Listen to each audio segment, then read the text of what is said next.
been to a yoga class, you've probably sat on the floor in a cross-legged position like this. If you don't practice yoga, how often do you sit on the floor in a cross-legged position? Probably not that often. This is a move, and again a position that we want to put our body into daily. It is so good for our body.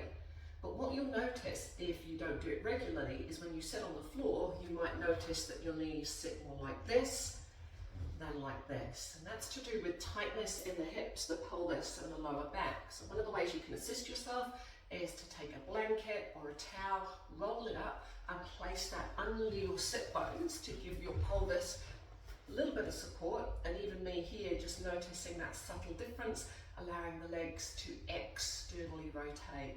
Get in this position, get comfortable, breathe.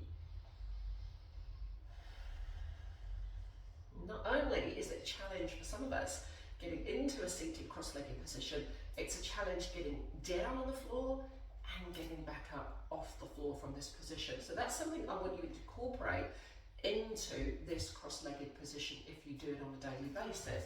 So if I turn side on, I'm in my cross-legged position, I'll extend and reach the arms out in front, drive up, I'm using those quad muscles to get myself up, and like we practiced the other day with our deep squat, I will go from standing down and back into my cross-legged position. So here is your next challenge. Practice getting onto the floor, maybe using a deep squat, sitting cross-legged, taking a couple of rounds of breath, and then I want you to start to practice to get up off the floor without putting your hands down, no assist.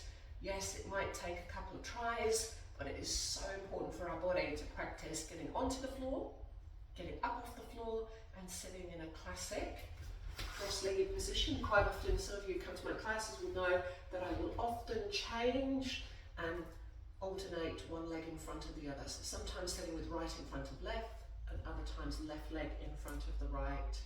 So a very humble exercise, but so good for all of our bodies. Sitting cross-legged, give it a go.